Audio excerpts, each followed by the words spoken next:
Hello, everyone, and welcome to the 197th episode of the Atlas Society Asks. My name is Jennifer Grossman. My friends call me JAG. I'm the CEO of the Atlas Society. We are the leading nonprofit introducing young people to the ideas of Ayn Rand in all kinds of ways: music, graphic novels, animated videos, even AI animation now. Today, we are joined by Katherine Brodsky. Before I even begin to introduce our guest, I want to remind all of you who are joining us, Zoom, Instagram, Twitter, X, Facebook, LinkedIn, YouTube. You can use the comment section to type in your questions. Special prize to whoever gets first in the gate, and we will try to cover as many of them as we can. Our guest, Katherine Brodsky, is author of No Apologies: How to Find and Free Your Voice in the Age of Outrage Lessons for the Silenced Majority, in which she argues that it's time for principled individuals to resist self-censorship and stand up against authoritarians who promote it. Her work has appeared in The Washington Post, Wired, The Guardian, Newsweek, among other outlets. And her interviews put the Atlas Society podcast to shame, having landed the Dalai Lama and even Elon Musk. Katherine, thank you for joining us. Thank you so much for having me. And I'll be remiss not to comment on the huge dollar sign on your shirt, which has caught my attention. Well, of course, your parents would recognize it since they are apparently fans of Ayn Rand. She herself wore the dollar sign as part of her dramatic presentation. So I wear it as an homage to her. Of course, the dollar sign appears as a leitmotif throughout Atlas Shrugged, and Ayn Rand talked about the dollar as the symbol of the currency of a free market. It's the symbol of the currency of a free mind. So I did wonder what she would have thought about Bitcoin or the like these yes, days. right. Well, we actually are voting on the side that she would be a fan because she is a fan of all kinds of new technologies, which are scattered throughout, sometimes littered throughout Atlas Shrugged. And of course, as someone who was a proponent of privacy and individualism, and sound money, or at least a money that's not being manipulated and inflated, I think she would be a fan. That's why we've had, in addition to Chip Wilson, your countryman, as an honoree at the Atlas Society, Michael Saylor, one of the leading proponents of Bitcoin and someone who finds parallels between Bitcoin and Gulch. Now, I know you read Atlas Shrugged quite a while ago, Yes. but your parents are fans of it, often quoting from Rand, and that is not necessarily an uncommon theme with people who left the former Soviet Union. So tell us a little bit about your parents' experience living under Soviet rule in Ukraine. Did their experience sensitize them to growing encroachments on free expression? And do you think that growing up in Canada, you didn't fully grasp what was going on early on? Yeah, so for me, I was born in the Soviet Union, but of course I was quite young when we left.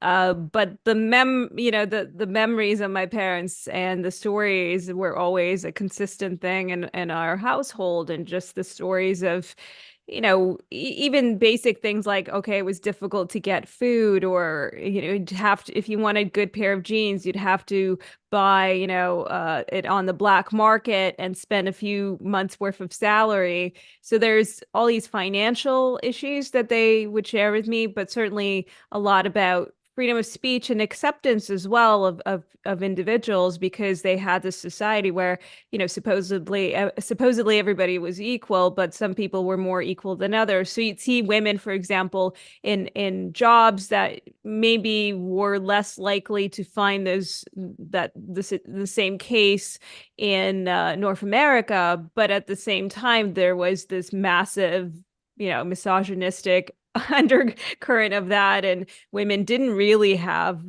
they had equal rights under the law, but in practice there was a lot of discrimination. There was a lot of discrimination when it came to, my family is Jewish, so that was a big factor.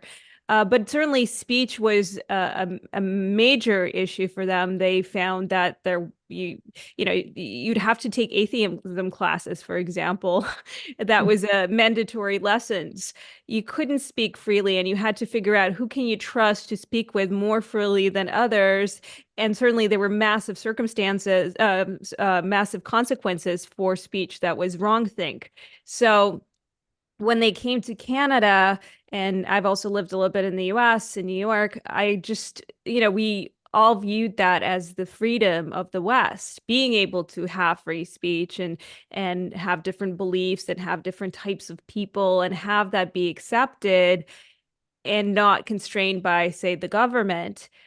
But what my parents started sort of telling me at a certain point was that they were seeing echoes of the Soviet Union. And a lot of people that I've spoken to who are immigrants from countries with those kinds of regimes, they've started seeing that as well. And with my parents, though, originally I was dismissive because I thought, well, as a young person, you tend to disagree with your parents a lot. And you think that they're a little bit paranoid, especially having come from that kind of regime. And then I myself started seeing what they were talking about in the way that speech was suppressed. Both, now I see it a lot more also on a governmental legislative side of things. But earlier than that, I was seeing it more in how society operated and how some forms of speech were acceptable and some are not. And there were massive consequences. But a lot of it was the sort of self-silencing that a lot of individuals were having to do because they weren't quite going along. Maybe they didn't quite agree with the new language that was being used or invented. And I think it was so gradual where it's just a one word. And if you use that word, you're just a polite, nice person, right? It doesn't hurt you. It's no, and this is how it's often framed. What is it going to do to you? Is it really going to hurt you? But you're just being considerate and polite. And I think I have a tendency and with my personality to fall into that to some extent. But as I went along, I realized how much more oppressive and how much more controlling that system was becoming, where it really was controlled speech, not only telling me what I cannot say, but also telling me what I should say. Right. It becomes compelled speech.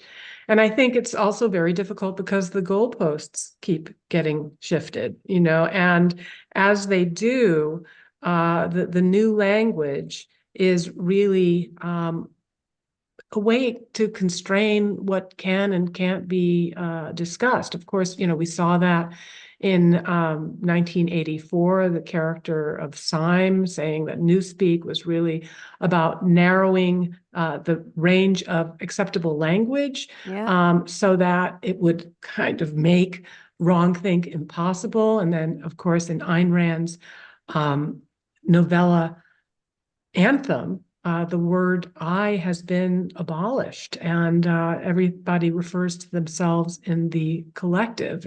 Only we and they remain. And that, again, is I was talking about that with someone recently, actually, that they brought it up to me.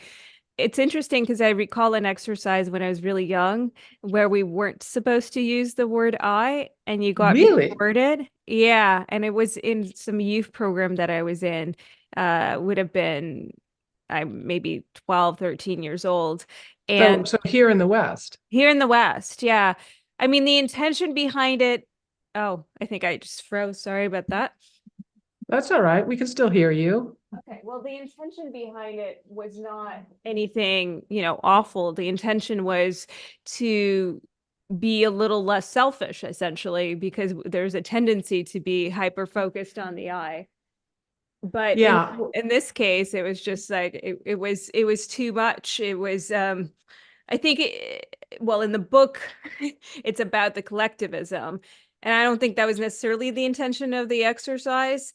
But it did remind me of that, and I thought that was quite funny. And then again, maybe it was. Of course, the most revolutionary aspect of Rand's philosophy is rational self-interest. And I think it can get caricatured into a kind of short range of the moment selfishness, which, of course, if you act in that way, if you're inconsiderate or you're dishonest or you cut corners or you hog all the cookies, that kind of short range self-interest is Yeah. definitely not in your long-term self-interest, because no one's I'm going to more trust into you and trade with you. I'm much more into the game theory side of things with that. But I think that for me, I grew up with a very individualist mindset. And I think that was something that was heavily informed by being an immigrant, Mm-hmm. always being you. And I immigrated twice in my life. So I always felt like the outsider. So in one way, I don't think I had that experience of collectivism myself. My parents certainly did, right? Because they would go to these summer camps. They keep telling me, everyone would drink out of the same fountain or the same cup, and there's lots of hazing rituals and things like that. For Wow. me, I don't know that I would have been able to survive in that environment. I've always been quite an individualist. And this idea, I think I was also more drawn at the time to ideas of capitalism because I believed, here we are in this country and we get a chance to build Hustle something, and, yeah, this make it. opportunity. Yeah. And Yeah. and I saw that look with my parents, they started with nothing twice in their lives. They had to leave with very little, with nothing basically from the Soviet Union. And then later on, we weren't exactly wealthy when we lived in Israel. So, and starting over again, different languages, different cultures, that was not that gives you a certain kinds of mindset. But at the same time, my parents worked really hard, and Mm-hmm. we did find that ultimately you can start with nothing, but if you start with a mindset of being willing to learn and work hard, yeah, it doesn't mean everybody's going to become a millionaire, but what it does mean is that you can at least have a decent life and decent experiences. So there's certain things that my parents, if they'd started in a better spot and they started with more wealth, they would have done better in certain areas. There's no inherited wealth in my family. But at the same time, my dad taught himself how to code. They say learn to Wow. code, and he did because his background was Yeah. actually in electronics and physics. So, Wow. he went from So, that. yeah. So, in your book, No Apologies, you share all of these fascinating stories. Some of them are pretty familiar, some are a little less so. These are about people that experienced some level of being canceled by angry online mobs or gangs or of woke activists. You yourself had a pretty harrowing brush with cancel culture. I would love if you could tell us a little bit about that. I mean, it really was, like so many of the stories in the book, about trying to help somebody, of trying to come to somebody else's aid. Again, this was, you were doing something very voluntary, and trying to call for civility. And so anyway, I'll let you tell the story. Sure. It's funny now because as I reflect on it, I think I see it in a different light than when it was happening to me. So I've had a lot of distance. But in my case, I ran a group for women, and it was a job board. It was an offshoot of another bigger group. It's been in the media quite a bit, actually. And uh, basically, yeah, it was a volunteer service. I was trying to help people. I figured jobs is the best way. It's the reason it was for women was because it was just an offshoot of a group that already existed for women. So I just followed their guidelines. And it was, we had a mentorship program, resources. It ran quite well and it didn't really have any issues. And then somebody posted a job opening at Fox News, and people Horrors of horrors. how are exactly I would have never anticipated. You don't have to be like a fan of Fox News at all, which I am not, but this person posts this job opening at Fox News, and people start to attack her, and really vicious personal attacks. And as somebody who ran the group, it really wasn't even something I thought much about. I just immediately sort of jumped into it and said, I made a post, which I keep referring to as a kumbaya kind of post, saying, hey, let's stay away from personal attacks and politics in the group. And look, over the last few years, we've come apart so much. Let's just come together and focus on jobs and helping each other. I thought that was a pretty innocent post. And just from that post alone, now the mob had turned to me and they started calling me like a white supremacist, might as well recruit from the KKK. And it just sort of escalated from there. And on top of that, what had happened is that they said, well, you cannot take politics out of the group because it's a group for women and therefore it's inherently political. Which, you may or may not disagree with, but I didn't want politics in the group. So I said, okay. And this one I did think about through a little bit more. And I knew that might piss people off a little bit, just not to the extent that I did. I said, okay, if that's how you feel, I don't want politics in the group, and therefore I'll open it up to everyone.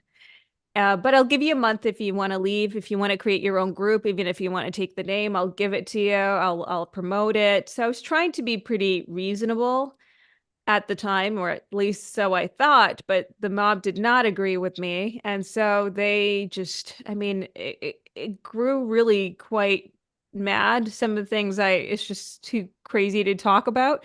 But some of the things I started getting threats. People would somebody sent me a picture with a mob with torches saying we have long memories.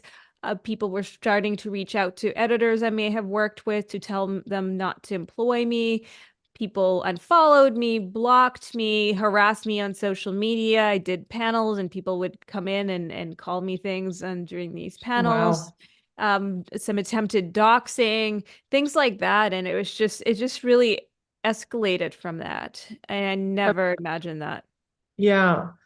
So, you share how the controversy put you in the spotlight in a way that attracted support, but also detractors on both the left and the right. I was interested in your description of the distinction between the kinds of fan mail, as you put it, you receive from conservatives. And by fan mail, that's facetious. She's talking about, criticism and hate mail from conservative versus more progressive critics.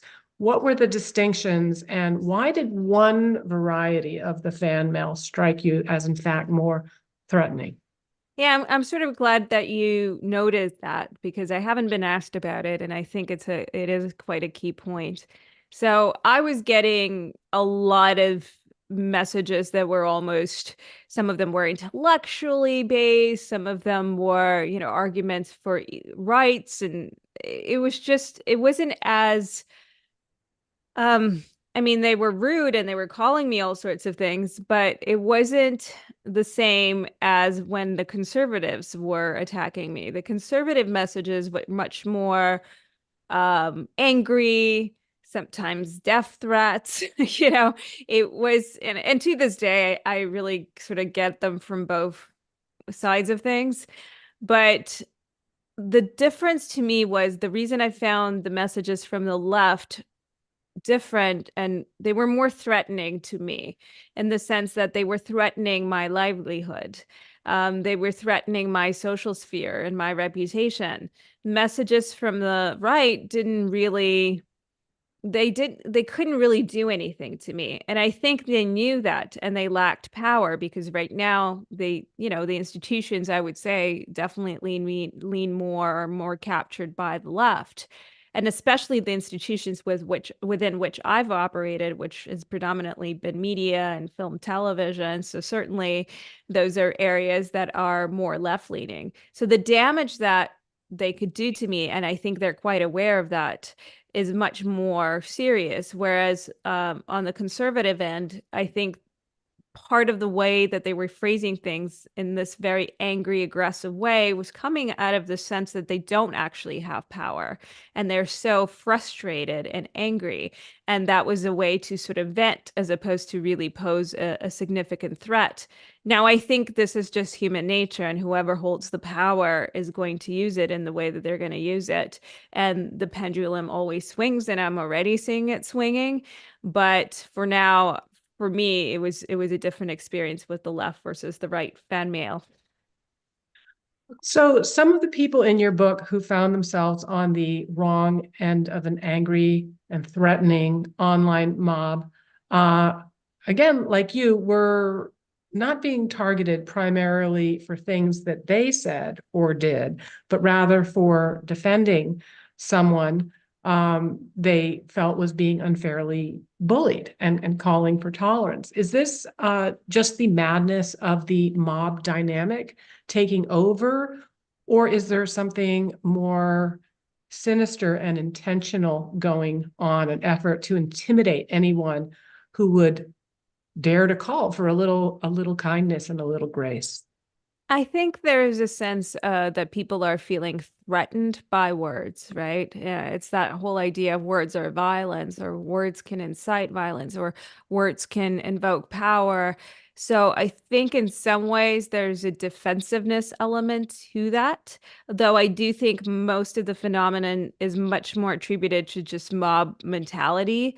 But Mhm. I do think, especially when one sees themselves in some ways a victim or somebody who's been victimized in the past or in the present, they are defending their position. So what they're saying is that somebody's wrong thing can potentially harm them or cause, if some of these thoughts or ideas go into the ether and maybe they catch on, that could jeopardize their position, their standing. So I think that plays a role as well, though I think that for the most part, it comes in a little bit more subconsciously for most people.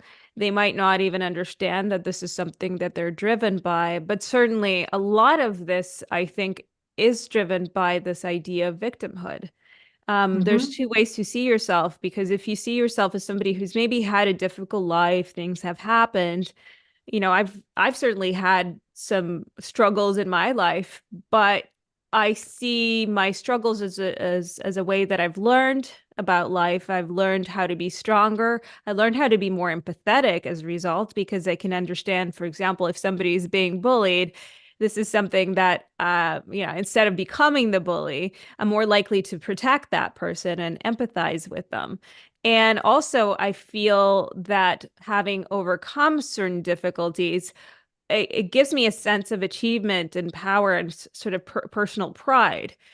But I think with some people, it's a little bit different, where they perpetually see themselves as a victim. It doesn't mean that there's zero truth in that, right? There's oppressive policies, there's discrimination in society, there is basis of truth in it. But if they only see themselves as somebody who's a victim who cannot achieve things, as opposed to somebody who's maybe has a more difficult thing to overcome, there's a sense of pride, I think, for some people at even having more difficulties to overcome in front of them. It's like, hey, I have all these challenges, but I can do it. Um, Right. and I think that's a different mindset. Right. No, definitely. I mean, there is a difference between being a victim, being victimized. These are things, these are events. But I think that there's something about, again, returning to Ayn Rand, this altruistic philosophy has us seeking status or nobility in suffering, in victimhood, and you're almost kind of getting to have a higher status if you can show that you're somebody who's been oppressed or you're Well, in our structurally society, oppressed. certainly there is a higher status afforded to people who are victims in some ways, or lower on the totem pole as it's perceived, and which causes people, I think, to want to be that. And in fact, Right. somebody who might have, quote unquote privilege, they might want to seek to erase it, because now they're seeing as somebody with power, which they may not even have in reality. And Mm-hmm. so there is that reward system, I think, perpetuates that in society. And that's it's a big deal. Whereas I think in the past, it's been more like, okay, I've had a really difficult go at it, but I've overcome that. And there's such a sense of achievement in that, and pride, and other people's respect. And I think instead we give so much status and credence to people's victimhood status, or some Right. category that they Or might fit into. pathologies or what have you, I mean, how much of this epidemic of mental illness supposedly is actually real, and how much of it is an acceptance of mental illness, and how much of it is, oh yeah, I've got intersectional neuroses. So I mean, look, some um, people, for sure, mental illness is real, but people dealing with it in different ways, and even in how you deal with it, you can soak in it, and I can understand that. You can become marinate, very yeah, marinate. You can really become attached to that the part of yourself, identity. even if it's real. Yeah, it becomes your identity because you don't know what else you can do, right? How do you move on from that? And it's like it's very easy when when you have a really bad day to sit with a tub of ice cream and cry and just soak and not go out of it. It's like it requires a certain momentum to shift things. And it's like Yeah. you don't even want to let go of the sadness sometimes, but you Well, have to let let's go. talk about some people who did let go of the sadness, and or not all of them, but the individuals whose stories you share are very varied: academics, musicians, librarians, even knitting aficionados, really people from all walks of life. So, what were the through lines, the common elements that united the experience of either falling afoul of the cancel culture crowd, or finding ways to cope and get through it?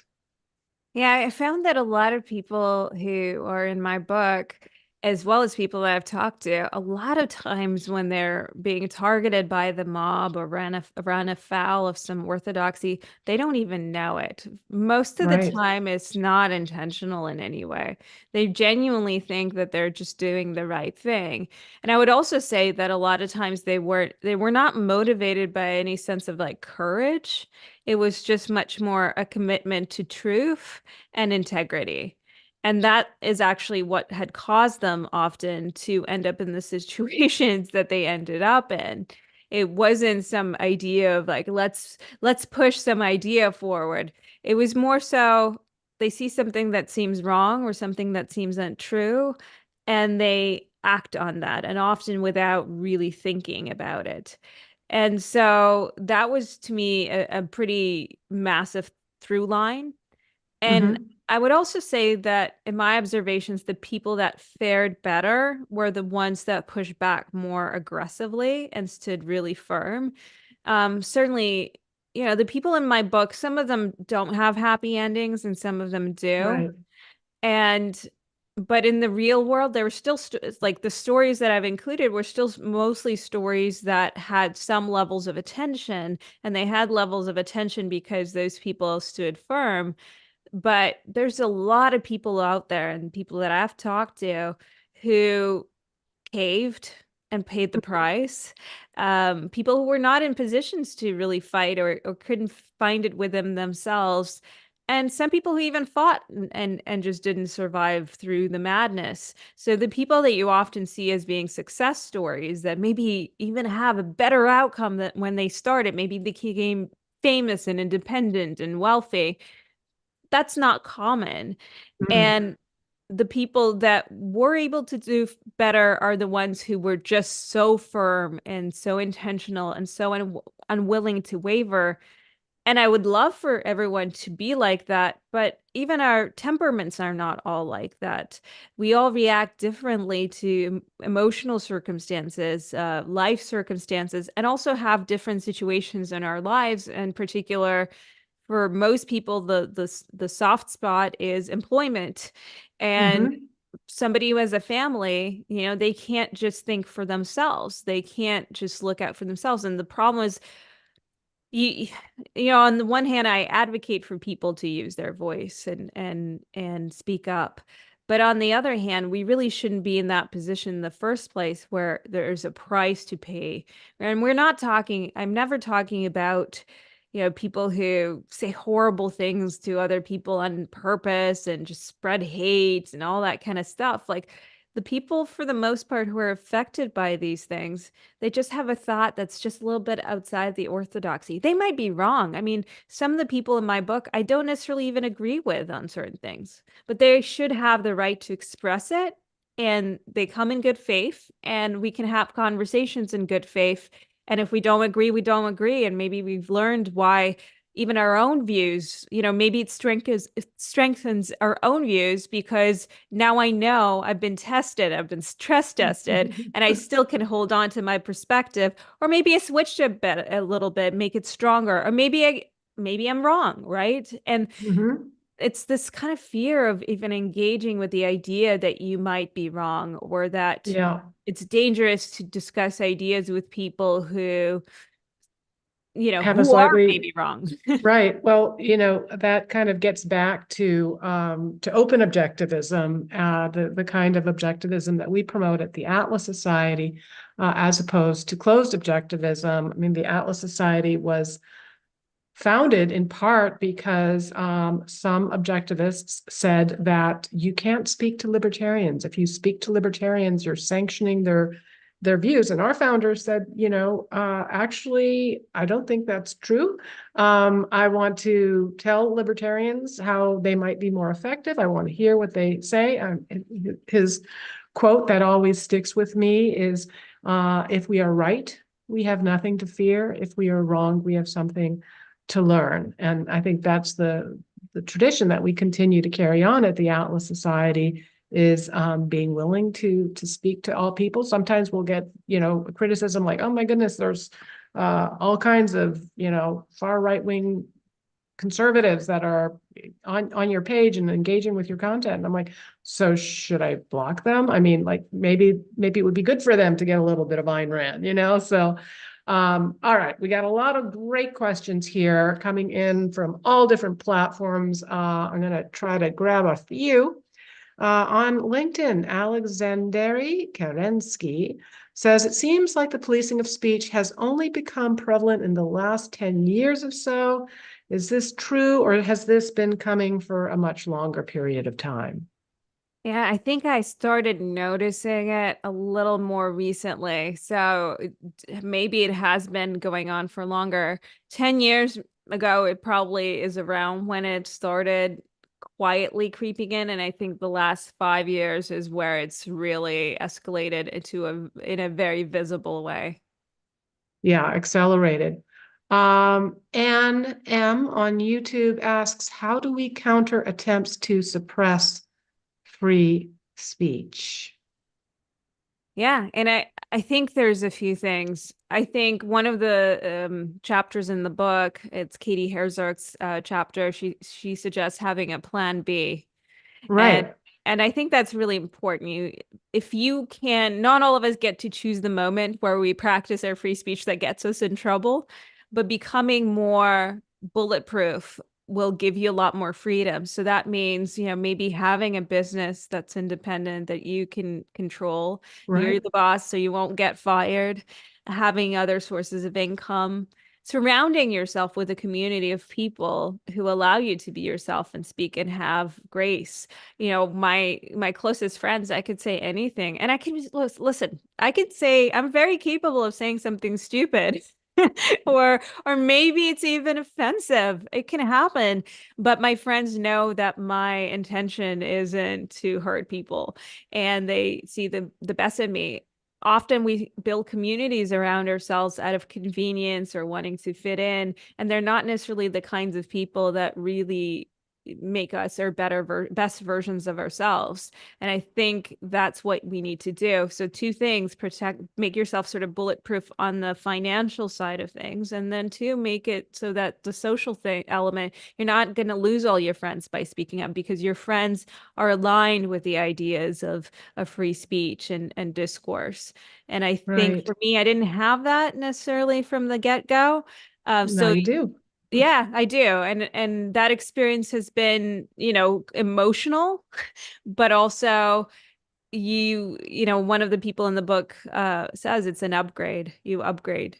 It is an upgrade. And I think, as you were talking about victimhood versus having a perspective on yourself that is more dynamic and is more resilient, I think there's something about uh, going through a trauma like this. It can either, you can either embrace it as your new identity, or you can use it to gain a sense of self-confidence that you will be able to withstand losses because you've done it before and you'll find a way to do it again. I know when I had my house burned down here in Malibu, and that is Oh, something that wow. will happen to you if you live in Malibu, just FYI. I just drove through Malibu, actually. Oh, darn. I wish I Yeah, had known.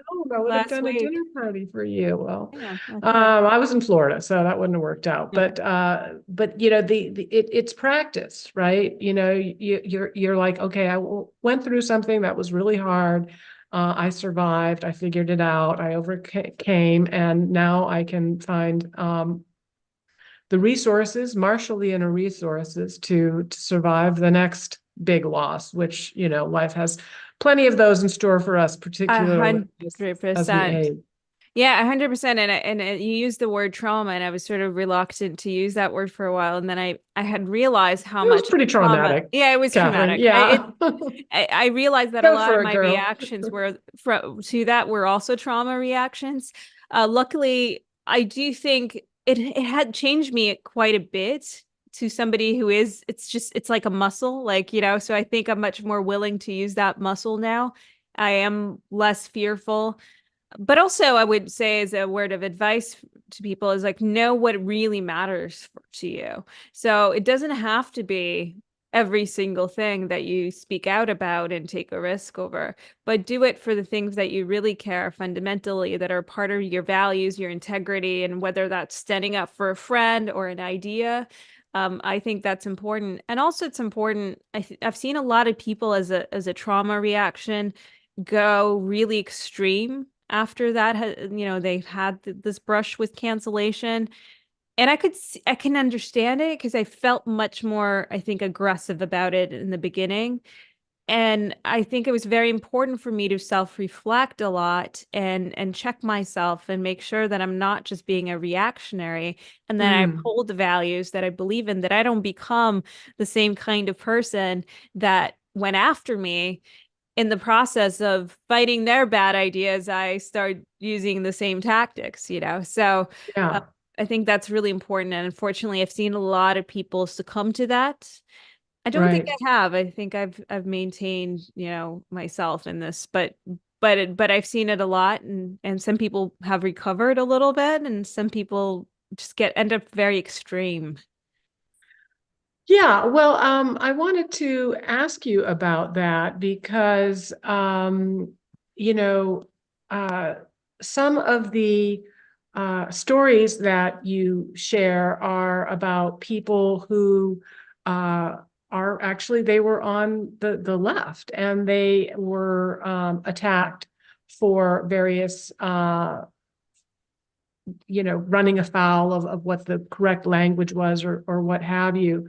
So I'm wondering, and you yourself, you said that you were surprised to find yourself finding allies more among conservative leaning critics of censorship and cancel culture, describing yourself as the quote token liberal in the room. So I'm wondering, you talked about not wanting to react, become a reactionary, take on kind of an extremism, and become a sort of a reflection of the very people that were bullying you in the first place.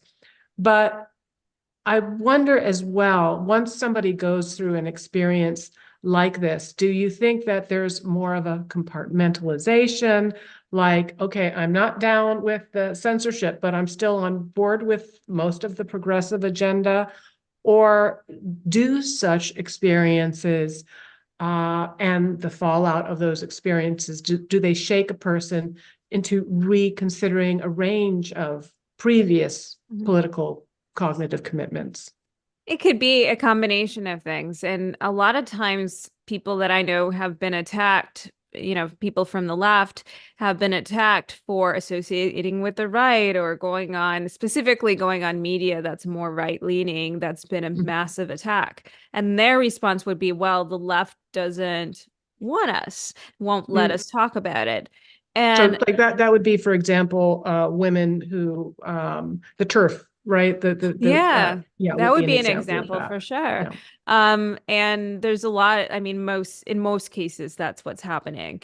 It's unfortunate because even with this book, I wanted to specifically be able to talk to more. Go on NPR. Right. I mean, I would have liked to, right? And I've reached out to some of these entities, so it's certainly not as if and I've made it kind of a conscious decision, not that I wouldn't speak to those on the right, I have, but try to find slightly more center or people on the right who are just very reasonable. I don't necessarily need to go on, I don't want to be used in a certain way. Right. So I've been pretty conscious of that. And some people find that now they Well, have then a how lot the of heck did you attention. end up here with us crazies over at the Atlas Society? That's right. Well, I don't think you're that crazy, but we'll see. The evening's young. No, but I think that it's something that it's difficult for people on the left because they have some overlaps in their thinking, specifically when it comes to free speech, or this kind of idea that you can't criticize or you have to be so careful with your language. And people on the right were sort of targeted for their thoughts on these things. So they're more inclined to have alliances with people on the left and much more willing to sort of engage with them. But I also think I really so desperately wish that regardless of the side, that every side will be willing to engage and have these conversations. And unfortunately, that's not what's happening. But in terms of, do you reevaluate your own perspectives? I think in some cases, people who have had this experience have drifted because now they're surrounded. The other thing that happens is that now they're surrounded by people, let's say, on the right. So they're more exposed to those points of views on a daily basis. And they've been sort of evicted from their tribe on the left. So that they're not surrounded by these ideas. And I think that causes a natural shift in their thinking. And some people that I know have maintained a lot of their stances, but not all. And ideally, you shouldn't have to really pick a side. I mean, I get Yeah, right. chance sitter, but I just have different. It's not that I don't have strongly held opinions about certain things and some weakly held opinions about others. It's just that I don't believe that I have to reject everything on one side just because it's on this other side. There's some sound thinking there, or at the very least, some things I can understand where people are coming from and have sound logic, but maybe it's not as rooted in my own values. Got it. All right. Well, let's get to some of these other questions because the night is actually not that young. We've got about 15 more minutes. Our friend, My Modern Galt on Instagram asks, where do you think cancel culture is the most prevalent and intense?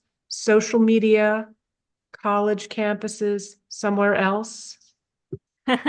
He picked the best ones. I think college campuses, from my understanding, it's very strong there. But at least you have a person to person, face to face sort of interaction, and I think that is very different from social media, where I think social media has caused a tremendous growth in cancel culture. So I'm sure that on campuses, it's been a significant issue. I know it has, but I think a lot of that is perpetuated by social media because it's so easy to have a mob and it's so weaponized. You don't even, in the past, most people who are being targeted are generally public figures.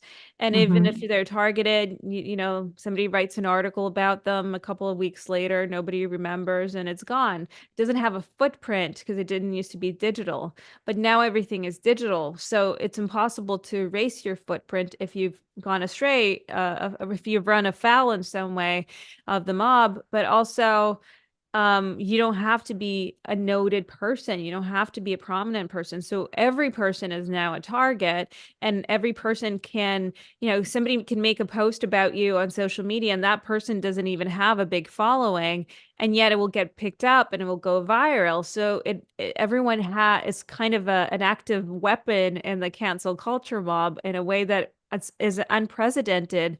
And people they thrive on this stuff. So for them, it's also drama and kind of fun. So Well, it's that's easy true. to add on, and you dehumanize the other person to such an extent that you don't care what happens to them. They're not a real person to you. You don't see their expressions.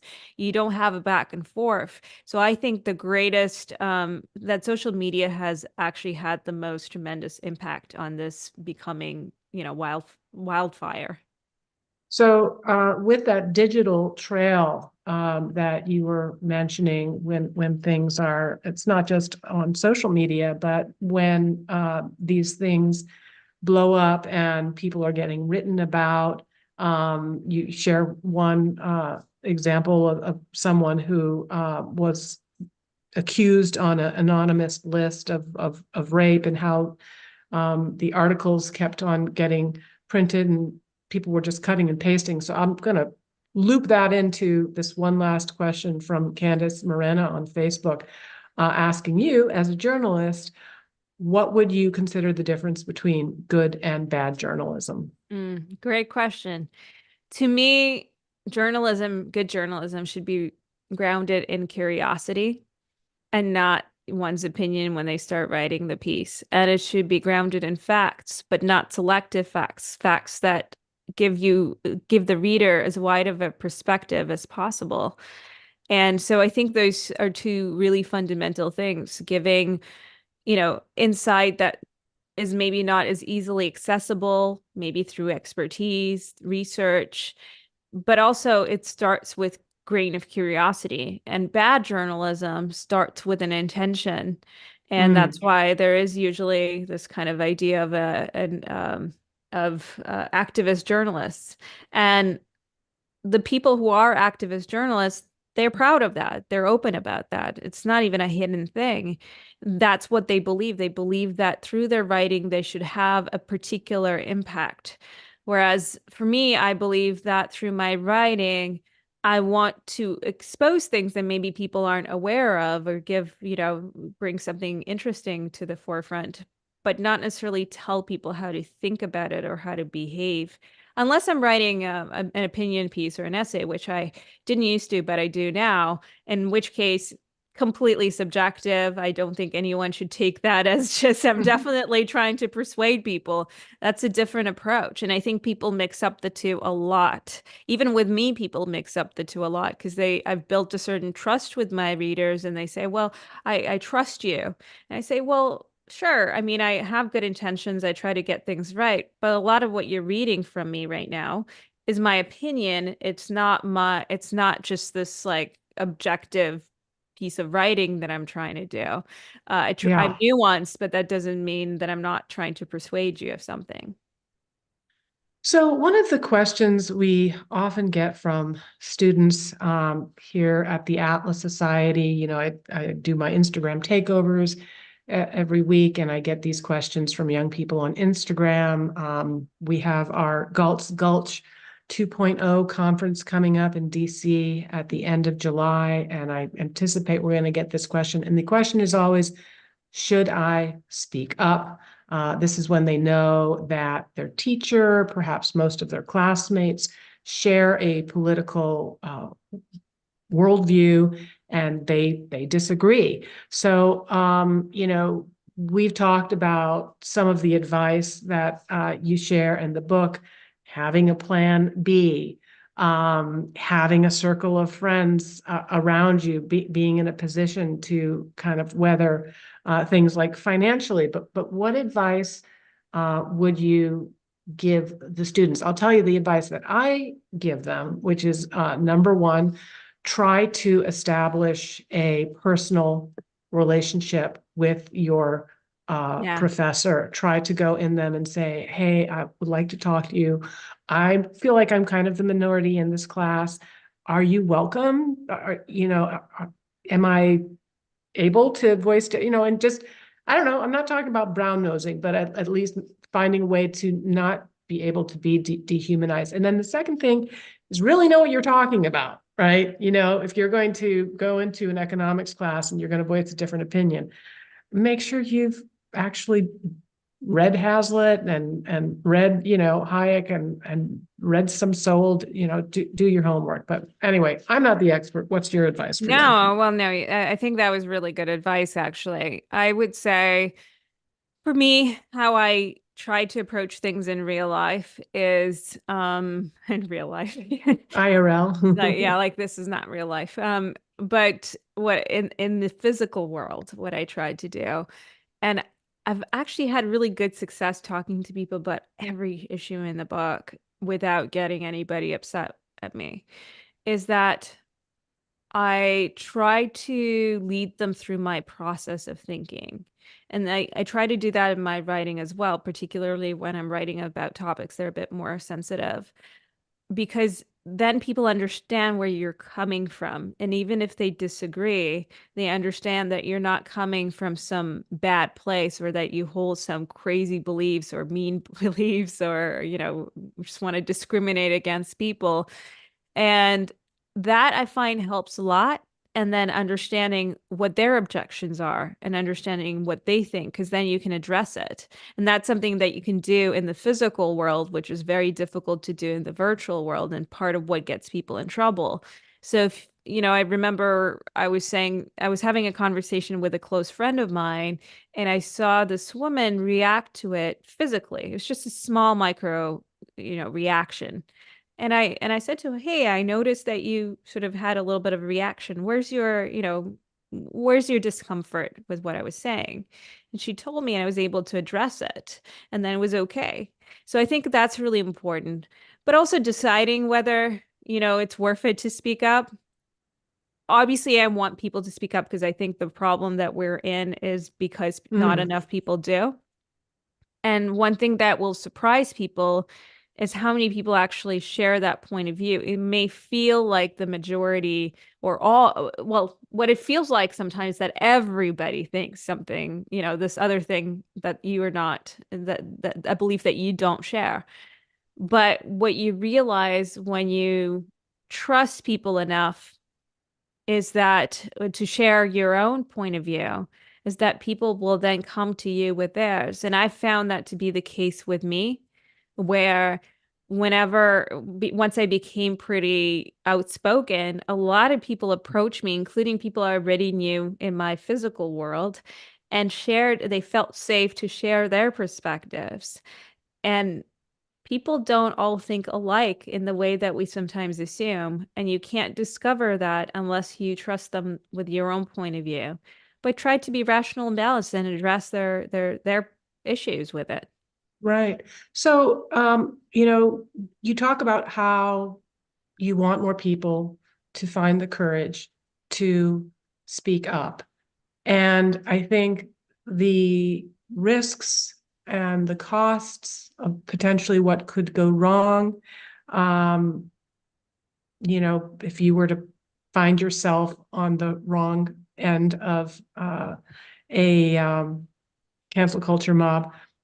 But what might be some of the hidden costs of remaining silent, or what might be some of the unappreciated rewards of speaking one's mind? Since again, the risks and the costs are rather obvious. Yeah, yeah. Well, and I think one thing that happens is that the cost of speaking up, just the price goes higher the less people speak. Right. Right Mm, now we're in a stage, yes, there is a cost. You may lose your job, people will get mad at you. I think you have to be realistic about that.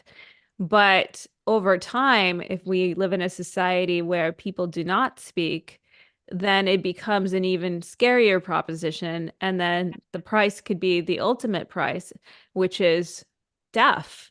And we're already seeing echoes of that because with speech in some countries, and I'm talking about Western countries, obviously free speech is a massive issue in many other countries where either people are already paying the ultimate price. But in the West, we have laws. where certain kinds of speech is illegal. Like in Ireland, for example, there's a law where basically if you have something on or they're trying to pass it, if there's something on your computer that can be considered hate speech, even if you didn't send it to anybody, maybe you're journaling, right? Maybe you're just trying to get something out. For that speech, you can face prison or financial punishment, and you have to provide access to your laptop. I think these kinds of laws that we're seeing across the West, Yep, in the that's what, UK, right? yeah, so much in the Canada, UK. Canada, pre-crime. yeah, pre-crime. Yeah, the most recent one, pre-crime bill, basically, where if they think that you might be based on speech online, if they think that you might commit some kind of a crime, they can put you on house arrest. That is absolutely insane.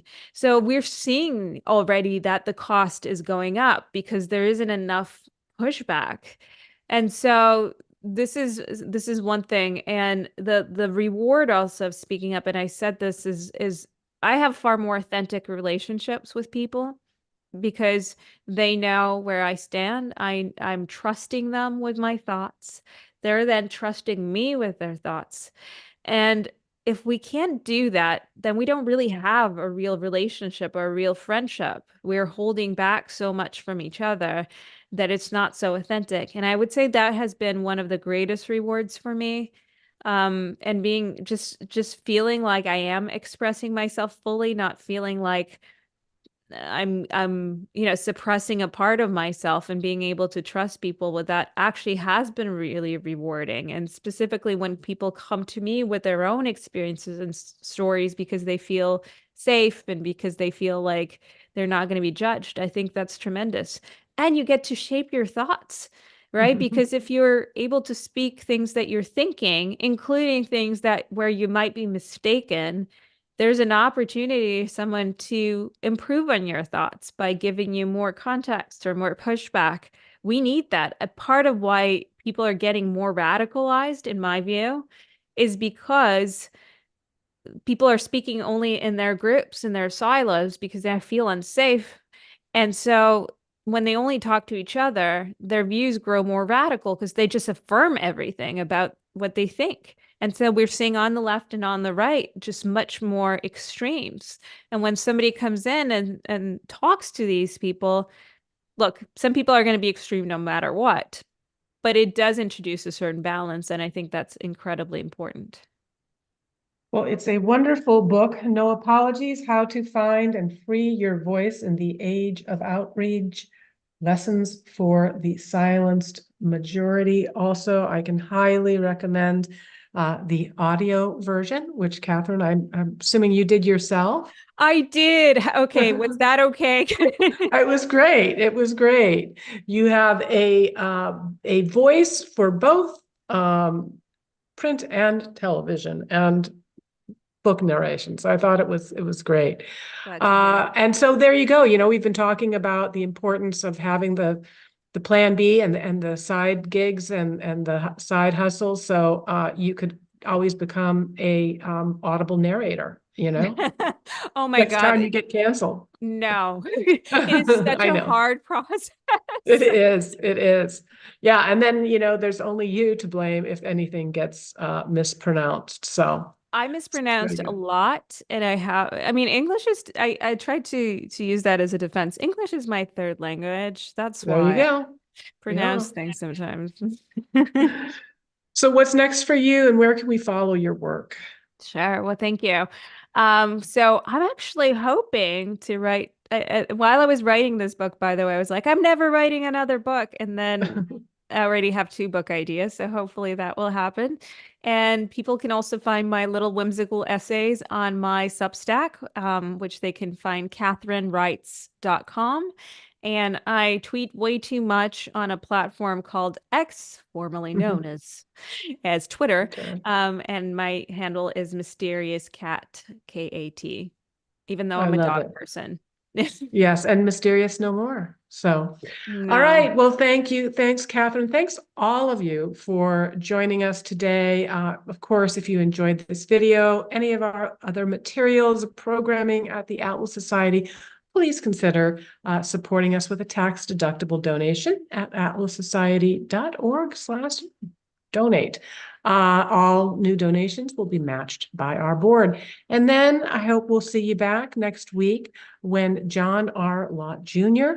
joins us on the Atlas Society to discuss gun control, gun rights, and his new book, Gun Control Myths: How Politicians, the Media, and botched studies have twisted the facts on gun control. So we're going to learn a lot. See